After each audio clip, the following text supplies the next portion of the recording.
قال الله تبارك وتعالى في موضع آخر إنا جعلنا ما على الأرض زينة لها لنبلوهم أيهم أحسن عملا وإنا لجاعلون ما عليها صعيدا جرزا.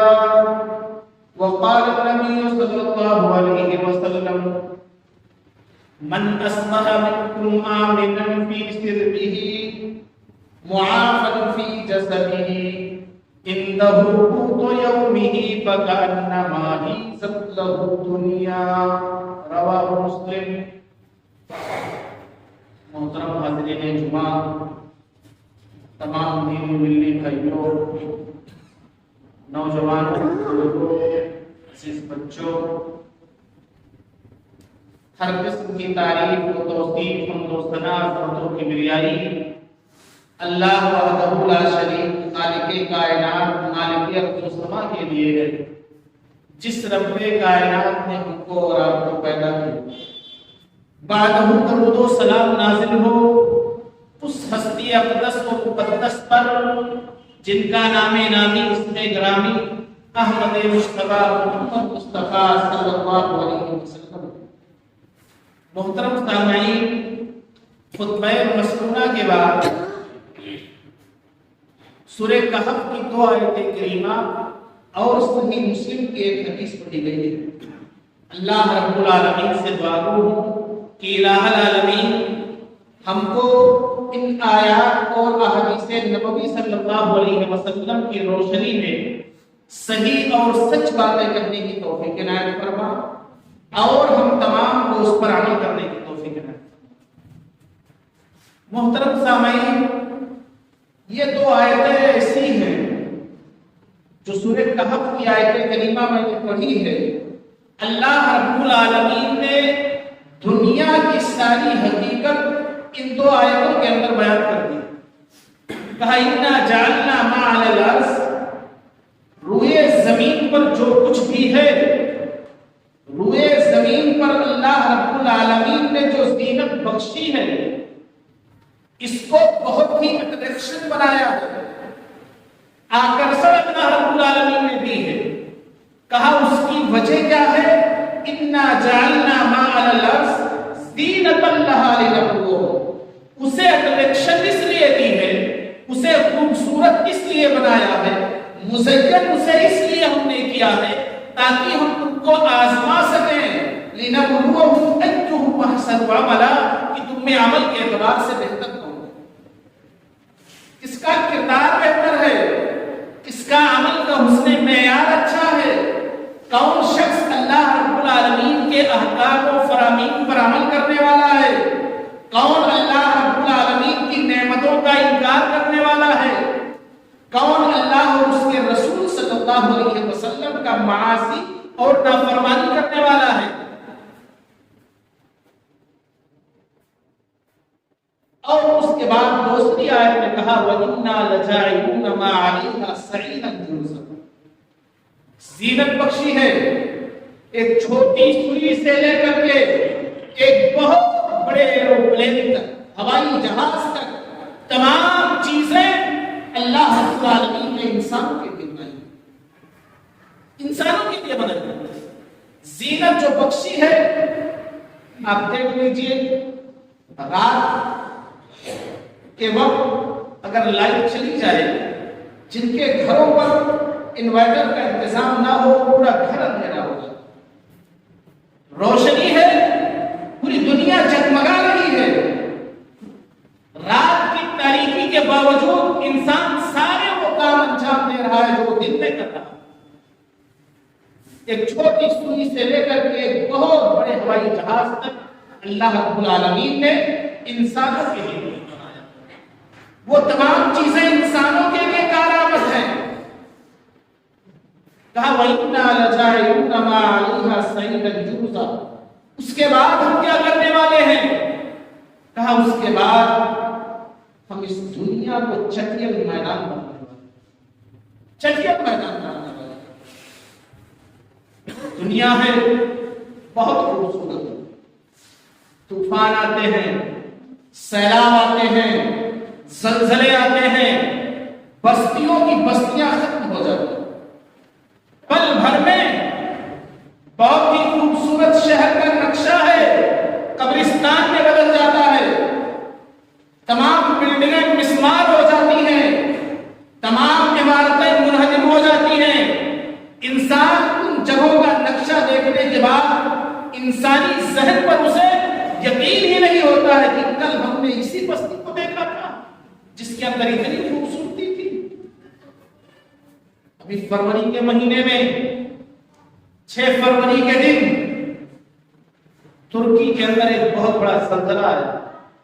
ترکی اور اس کے اطراف کے جو ملک ہیں، جو اس کے پڑوسی ملک ہیں، اس کے کنارے کے جو ملک ہیں، ان ملکوں میں بھی اس کی ہلچل محسوس کی گئی۔ ابھی رمضان سے ایک دن قبل 23 مارچ کا وہ دن ہے، دہلی میں تمام لوگ رات کے وقت اپنے گھروں سے نکل کر کے باہر، وہ کون زلزلے ہیں اور چھوٹے سے جھٹکے، بہت چھوٹے ہلکی سی زمین کی حرکت ہے، صرف 45 سیکنڈ کا جھٹکا ہے، 10 لاکھ کی آبادی والا شہر منٹوں میں 1 منٹ بھی نہیں مکمل ہوا ہے۔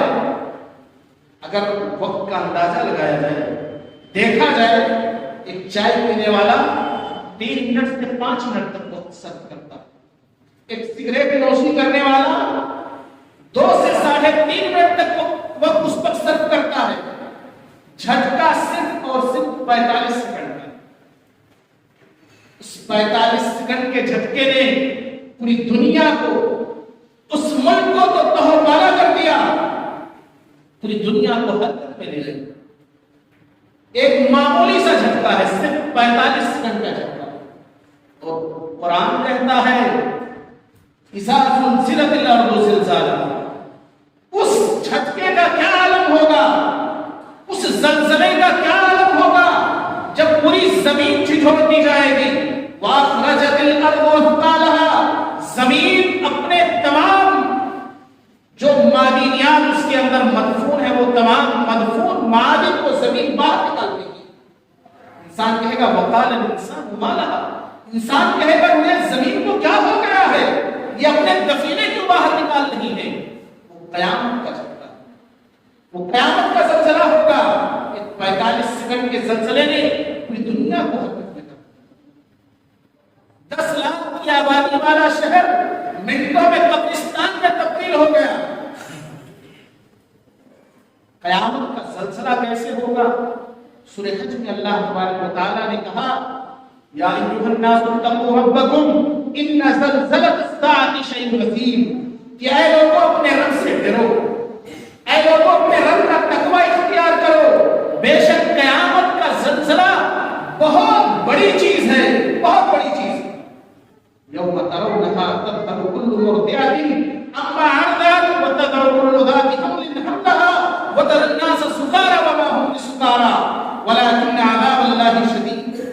کہا تم دیکھو گے کہ ایک دودھ پلانے والی عورت اپنے بچے کو چھوڑ دے رہی ہے، ایک حاملہ عورت اپنے حمل کو ضائع کر رہی ہے، دیکھو گے کہ لوگ نشے میں بھاگے جا رہے ہیں، وما هم بسکارى، حالانکہ لوگ نشے میں نہیں ہیں، ولكن عذاب اللہ شدید، وہ قیامت کا زلزلہ یا جھٹکا ہی اتنا بھیانک ہوگا کہ اللہ رب العالمین کا جو عذاب ہوگا وہ اتنا سخت ہوگا کہ لوگ نشے کی حالت میں لگیں گے، کہ نشے کی حالت میں، حالانکہ سختی کا معاملہ یہ ہوگا۔ آج معاملہ کیا ہے؟ آج اللہ رب العالمین کے معاملات کیوں کرتا ہے؟ اللہ رب العالمین زلزلے کیوں بھیجتا ہے؟ اللہ رب العالمین اپنی کچھ نشانیاں دکھانا چاہتا ہے۔ سورہ غافر میں کہتا ہے وَيُرِيكُمْ آيَاتِهِ، اللہ رب العالمین اپنی نشانیاں دکھا رہا ہے۔ فَأَيُّ آيَاتِ اللَّهِ تُنْكَرُونَ، اللہ رب العالمین کی کون سی نشانیوں سے تم منکر بنو گے، جھٹلانے والے بنو گے؟ اللہ رب العالمین ایسے عذاب کیوں بھیجتا ہے؟ وَنُخَوِّفُهُمْ، ہم انہیں ڈراتے ہیں، ہم انہیں ڈراتے ہیں۔ یہ 40-45 سیکنڈ کے جھٹکے، 5-7 سیکنڈ کے جھٹکے یہ اللہ رب العالمین کی طرف سے خوف دینے والے وَنُخَوِّفُهُمْ ہم ہے ڈراتے ہیں فما يَزِيدُهُمْ إِلَّا طُغْيَانًا لیکن معاملہ کیا ہے انسان کی کیفیت کیا ہے کہ انسان اللہ رب العالمین کی طرف آنے کے بجائے اور اس کے اندر معاصی میں اس کی اور زیادتی نافرمانی کو عام کر رہا ہے کل جو نماز پڑھ رہا تھا آج وہ نماز بھی ترک کرتے رہا ہے کل جو روزے رکھ رہا تھا آج وہ روزے رکھنا چھوڑتے رہا ہے کل جو بہت سارے خیر کے کام کرتا تھا آج وہ خیر کے کام بھی کرنا بند کر دے سورہ سجدہ میں اللہ رب العالمین نے کہا یہ معاملہ ایسا کیوں ہوتا ہے لَنُذِيقَنَّهُم مِّنَ الْعَذَابِ الْأَدْنَىٰ دُونَ الْعَذَابِ الْأَكْبَرِ بڑے عذاب سے پہلے ہم چھوٹا عذاب چکھائیں گے لیکن معاملہ کیا ہے انسان مزید اللہ رب العالمین نے کہا وَمَنْ أَظْلَمُ مِمَّنْ ذُكِّرَ بِآيَاتِ رَبِّهِ ثُمَّ أَعْرَضَ عَنْهَا إِنَّا مِنَ الْمُجْرِمِينَ مُنتَقِمُونَ انسان سرکشی پر سرکشی کرتا چلا جا رہا اللہ رب العالمین سے لڑائی لڑنے کے لیے تیار ہے یہ نہیں سوچ رہا ہے کہ جو زندگی ملی ہے یہ اللہ رب العالمین کی طرف سے ایک نعمت ہے انسان اس پر تکبر کر رہا ہے مال اللہ رب العالمین نے دے دیا ہے انسان اس پر تکبر کر رہا ہے فرعون کی صفت انسان کے اندر آ جاتی ہے فرعون نے کہا تھا انما اوتیتہ علی علم جو مال مجھے ملا ہے جو عہدہ مجھے ملا ہے یہ سب میری قابلیت کی وجہ سے حالانکہ یہ ایسی بات نہیں یہ اللہ رب العالمین کا فضل ہے اس کے بندوں کے ساتھ حسن سلوک کیجئے اس کے بندوں کے ساتھ رحم کیجئے 3 فروری کا دن ہے الجزیرہ نیوز کے حوالے سے ایک خبر آئی ہے وہ خبر کیسی خبر ہے ایک مکان مالک ہے اور ایک کرایہ دار یہ خبر بہت وائرل ہوئی ایک مکان مالک ہے اور ایک کرایہ دار ہے 3 فروری کا دن ہے مکان مالک بلینر ہے بلینر کئی کروڑوں کا مالک ہے روپیوں میں نہیں ڈالر میں کئی کروڑوں کا مالک ہے کئی بلڈنگوں اور ہوٹلوں کا مالک ہے اس کے یہاں ایک کرایہ دار رہ رہا ہے کرایہ دار سے کہتا ہے کہ تم قیمت بڑھا دو کرایہ دار کہتا ہے کہ مکان مالک میری وسعت میری طاقت سے اتنی تھی اس سے زیادہ میں دینے کے لائق نہیں مکان مالک کہتا ہے ٹھیک ہے روم خالی کر دیجیے روم خالی کر دیجیے 3 فروری کے دن روم خالی کر کے کرایہ دار 3 دن فٹ پاتھ پر گزارتا فٹ پاتھ پر رہنے والا شخص 3 دن فٹ پاتھ پر گزارتا ہے کون ہے کرایہ دار ہے فٹ پاتھ پر رہنے والا ہے نہ گھر ہے نہ مکان ہے نہ کہیں جھوپڑی ہے جہاں وہ اپنا سر چھپا سکے 3 دن گزرنے کے بعد ایک ملینر شخص گھروں کا مالک پتہ نہیں کتنے بینکوں میں اکاؤنٹ پتہ نہیں ان اکاؤنٹس میں کتنی مادیت یا کتنے روپے جمع ہیں وہ اللہ رب العالمین ہی بہتر جانتا 45 سیکنڈ کے جھٹکے کے بعد ایک مکان مالک جو ملینر ہے اور ایک کرایہ دار جو فٹ پاتھ پر سونے والا ہے دونوں راحت رسانی کے ایک کیمپ میں اکٹھا بیٹھے تکبر ہمیں کس چیز پر اللہ رب العالمین تھوڑی سی اگر تکلیف دے دے سر میں درد ہو جاتا ہے تو پورا بدن کام کرنا چھوڑ دیتا اللہ رب العالمین کی نعمت ہے یہ زندگی ہمیں ملی ہے یہ مال ہمیں ملا ہے اس کے بندوں کے ساتھ اس نے سلوک کا معاملہ کرنا راحت رسانی کے کیمپ میں دونوں لوگ موجود ہیں ایک گھروں کا مالک تھا 3 دن کے پہلے گھروں کا مالک تھا اور ایک کرایہ دار تھا اللہ رب العالمین نے دولت دی ہے تو اس کا بہترین مصرف کیجیے اس کے بندوں کے ساتھ اس نے سلوک کا معاملہ کیجیے جوانی دی ہے اللہ رب العالمین نے اس کو کار خیر میں استعمال کیجیے اللہ رب العالمین کی عبادت میں استعمال کیجیے ہم آئے دن دیکھتے ہیں خبریں بھری پڑی رہتی ہیں، فلاں شخص فلاں کام کرتے ہوئے حرکتیں قلب بند ہونے کی وجہ سے انتقال کر رہے ہیں، آئے دن ہم خبریں پڑھتے ہیں۔ انسانی زندگی کا معاملہ کیا ہے؟ آج جمعہ کا دن ہے، ہم میں سے اکثر لوگوں نے سورہ کہف پڑھی، لیکن ہم جب سورہ کہف پڑھتے ہیں تو ہم ترجمہ نہیں پڑھتے۔ سورہ کہف آیت نمبر 45 میں اللہ رب العالمین نے دنیا کی زندگی کی ایک مثال بیان کی۔ کہا ہے نبی اکرم صلی اللہ علیہ وسلم آپ مثال بیان کر دیجئے، وَاضْرِبْ لَهُم مَثَلَ الْحَيَاةِ الدُّنْيَا كَمَاءٍ أَنزَلْنَاهُ مِنَ السَّمَاءِ فَاخْتَلَطَ بِهِ نَبَاتُ الْأَرْضِ فَأَصْبَحَ هَشِيمًا تَذْرُوهُ الرِّيَاحُ وَكَانَ اللَّهُ عَلَى كُلِّ شَيْءٍ مُقْتَدِرًا۔ کہا کہ اے نبی پاک صلی اللہ علیہ وسلم آپ دنیاوی زندگی کی مثال بیان کر دیجئے۔ دنیاوی زندگی کی کیا حقیقت ہے؟ ہم بیٹھے ہوئے ہیں، ہم لیٹے ہوئے ہیں، بہت سارے لوگوں کا معاملہ یہ ہوا ہے کہ سوچے ہیں کل سے عبادت کریں گے، اگلی صبح فرشتوں کے ساتھ ہوں گے، سوچ رہے ہیں کل سے یہ کام کریں گے، اگلی صبح تھیٹر میں ہو رہی ہے، اگلی صبح رات کو سوئے ہیں ٹھیک ٹھاک ہے، دوستوں سے کل کا وعدہ ہوا ہے کہ کل اس کام کے لیے چلنا ہے، اگلی صبح وینٹیلیٹر پہ۔ کتنے ایسے حادثات ہیں ہمارے ساتھ، کتنے ایسے واقعات ہیں ہمارے سامنے، کتنے ایسے ہمارے رشتہ داروں کے واقعات ہیں، ہمارے اپنے خاندان والوں کے واقعات ہیں، کتنے ہمارے عزیز و اقارب کے ایسے واقعات ہیں۔ قرآن کہتا ہے کہ اللہ رب العالمین دنیاوی زندگی کی جو مثال بیان کر رہا ہے، وہ بارش نازل ہوتی ہے، پودوں سے ملتا ہے، اس کے بعد ایک بہترین پودے کی شکل اختیار کر لیتا ہے، وقت مقررہ پر ہونے کے بعد فَأَصْبَحَ هَشِيمًا، جب کھیتی پک جاتی ہے ہم اسے مشین میں ڈال دیتے ہیں اور وہ چورا چورا ہو جاتا ہے۔ دنیاوی زندگی کی یہی حقیقت ہے، فَأَصْبَحَ هَشِيمًا تَذْرُوهُ الرِّيَاحُ وَكَانَ اللَّهُ عَلَى كُلِّ شَيْءٍ مُقْتَدِرًا۔ اللہ رب العالمین تو ہر چیز پر قادر ہے، جب جیسا چاہے جیسے کر دے۔ میں نے صحیح مسلم کی ایک حدیث پڑھی ہے، راوی حدیث عبید اللہ بن محسن الختمی رضی اللہ عنہ ہیں، بیان کرتے ہیں ہم میں سے اکثر لوگ ہیں ناشکرے ہو جاتے ہیں، ناشکرے ہو جاتے ہیں، اللہ رب العالمین کی نعمت کا انکار بھی کرنے لگتے ہیں، کفران نعمت کے شکار ہو جاتے ہیں۔ اس حدیث سے آپ اپنا محاسبہ کیجیے کہ ہم رب کا شکریہ کتنا ادا کر رہے ہیں۔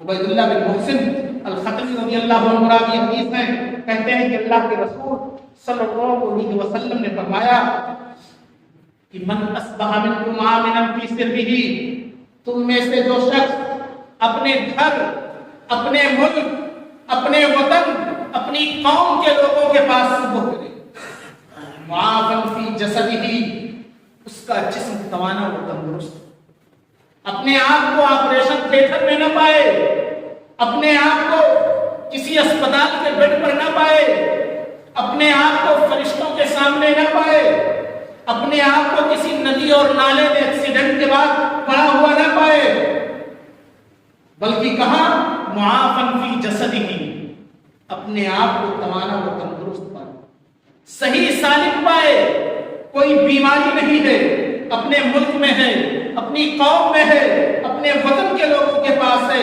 اپنے رشتہ داروں یا اپنے گھر والوں کے پاس ہے، معافن فی جسدہ، اس کا جسم ٹھیک ٹھاک ہے، اندہ قوت یوم، اس شخص کے پاس صرف اس دن کا کھانا ہے، اندہ قوت یوم، اس شخص کے پاس صرف اس دن کا کھانا ہے، فَكَأَنَّمَا حِيزَتْ لَهُ الدُّنْيَا، اس کے لیے اللہ تبارک و تعالی نے دنیا کی جو سب سے اہم پونجی اور سرمایہ تھی اس کو اللہ رب العالمین نے اس کے لیے اکٹھا کر دیا۔ کتنے لوگ تھے؟ 5:40 کا وقت تھا، ترکی میں جب زلزلہ آیا کتنے لوگوں کے کتنے بینکوں میں اکاؤنٹ تھے، مختلف لوگ تھے، مختلف خبریں سوشل میڈیا کے ذریعے سے ہم تک پہنچی ہیں۔ ایک باپ اپنی بیٹیوں کو اپنے گھر والوں کو چھوڑ کر کے باہر کسی غرض سے کوئی سامان خریدنے جاتا ہے، بیٹی کچھ نہ پا کر کے ایک آخری وصیت لکھنے کا موقع پاتی ہے تو لکھ دیتی ہے، میرے والد آپ کا ہم لوگوں پر بڑا احسان، بہتر یہ ہے کہ آپ گھر سے باہر ہیں، ممکن ہے اللہ رب العالمین آپ کو بہترین زندگی دے۔ ہم کس دن کے شکار ہیں، کس دن کے ہم انتظار میں؟ بہت ساری خبریں ایسی آئیں، کوئی 40 گھنٹے کے بعد ملبے سے نکالا جا رہا، کوئی 120 گھنٹے کے بعد ملبے سے نکالا جا رہا ہے، کوئی 180 گھنٹے کے بعد ملبوں سے نکالا جا رہا ہے، کہیں بچے مل رہے ہیں، کہیں کوئی عورت مل رہی ہے جو پاک دامنی کی بات کرتی ہے، کہیں کوئی مرد نکل رہا ہے وہ پانی تلاش کر رہا ہے وضو کرنے کے لیے۔ ایسے حالات کبھی نہیں آئے، ملک کے حالات بہت خراب ہوئے ہیں، لیکن ابھی کسی شخص کو مسجد میں آنے سے حکومت نے نہیں روکا، حکومت نے نہیں روکا، مسجد میں نہ جائیے، عبادت نہ کیجیے، کار خیر میں حصہ نہ لیجیے۔ وجہ کیا ہے؟ ہماری دوری اللہ رب العالمین سے کیوں ہے؟ اس دنیا کی کیا حقیقت ہے؟ قرآن کریم نے مختلف جگہوں پر کہا وَمَا الْحَيَاةُ الدُّنْيَا إِلَّا لَهْوٌ وَلَعِبٌ وَمَا الْحَيَاةُ الدُّنْيَا إِلَّا مَتَاعُ الْغُرُورِ۔ دنیاوی زندگی یہ دھوکے کا سودا ہے، دنیاوی زندگی یہ کھیل کود کا سامان ہے، آخرت کی زندگی اللہ کے رسول صلی اللہ علیہ وسلم پر جو سب سے آخری آیت نازل ہوئی، آج یا 10 دن پہلے یہ آیت نازل ہوئی، سورہ بقرہ کی آیت ہے وَاتَّقُوا يَوْمًا تُرْجَعُونَ فِيهِ إِلَى اللَّهِ ثُمَّ تُوَفَّى كُلُّ نَفْسٍ مَا كَسَبَتْ وَهُمْ لَا يُظْلَمُونَ۔ یہ لوگوں اللہ رب العالمین سے پھرو، واپس ہمیں کہاں ہونا ہے؟ اللہ رب العالمین ہی کے پاس ہمیں واپس ہونا ہے۔ اس دن کا معاملہ یہ ہوگا کہ ثُمَّ تُوَفَّى كُلُّ نَفْسٍ مَا كَسَبَتْ، جو آج ہم نے کمایا ہے کل اس کا پورا پورا بدلہ ہوگا۔ وَهُمْ لَا يُظْلَمُونَ، وہاں پیسہ نہیں چل سکتا، پاور نہیں چل سکتا، خفیہ رشوت نہیں چل سکتی، کہا وَهُمْ لَا يُظْلَمُونَ، وہاں کسی پر ظلم نہیں ہوگا۔ ہر شخص جو آج کر رہا ہے کل اسے اللہ رب العالمین کے پاس نہیں ملے گا۔ اس دنیا کی حقیقت اللہ نے ایک آیت میں بیان کر دی وَإِنَّا لَجَاعِلُونَ مَا عَلَيْهَا صَعِيدًا جُرُزًا، ہم اس دنیا کو چٹیل میدان بنا دیں گے۔ ہم میں سے ہر شخص دنیا کمانے کے لیے پریشان ہے، اللہ رب العالمین نے تو راہیں بتلا دی ہے، قرآن کہہ رہا ہے اِنَّا هَدَيْنَاهُ السَّبِيلَ، ہم نے تو راستے کی رہنمائی کر دی ہے، اِمَّا شَاكِرًا وَإِمَّا كَفُورًا۔ انسان اللہ رب العالمین کا شکریہ ادا کر کے چاہے تو شکر گزار بندہ بن جائے، اور اگر اللہ رب العالمین نے جو نعمتیں عطا کی ہیں ان نعمتوں کا انسان چاہے تو ان نعمتوں کا انکار کر کے اللہ رب العالمین کا ناشکرا بندہ بن جائے۔ آج معاملہ کیا ہے؟ دو چیزیں ہیں، قرآن کہہ رہا ہے فَأَمَّا مَن طَغَىٰ، جس شخص نے سرکشی کی، وَآثَرَ الْحَيَاةَ الدُّنْيَا، پرابلم یہ نہیں ہے کہ دنیا کمانے سے شریعت منع کر رہی ہے، نہیں، قرآن نے تو جو سب سے جامع دعا ہے قرآن کی، جس میں دنیا کے لیے بھی بہتری ہے اور آخرت کے لیے بھی بہتری ہے، وہ اللہ تبارک و تعالیٰ نے یہاں سے لے کر کے حج اور عمرے کی عبادت تک، رکن یمانی سے لے کر کے حجر اسود کے درمیان حج اور عمرے دونوں عبادتوں میں یہ دعا بڑی کثرت سے پڑھی جاتی ہے۔ اللہ کے رسول صلی اللہ علیہ وسلم یہی دعا پڑھتے تھے، ربنا آتنا فی الدنیا حسنۃ وفی الآخرۃ حسنۃ وقنا عذاب النار۔ اے اللہ رب العالمین، سب سے پہلے میری دنیا بہتر بنا اور اس کے بعد میری آخرت بہتر، اور مجھے جہنم کے عذاب سے۔ دنیا کمانا پرابلم نہیں کہ دنیا کمانا پرابلم نہیں، شریعت تو تعلیم دیتی ہے کہ دنیا بھی بہتر کرو آخرت بھی بہتر کرو، پرابلم لمٹ کراس کرو۔ قرآن نے جو حدود مقرر کیے ہیں ان حدود کو کراس کرنا یہ پرابلم ہے۔ فَأَمَّا مَن طَغَىٰ،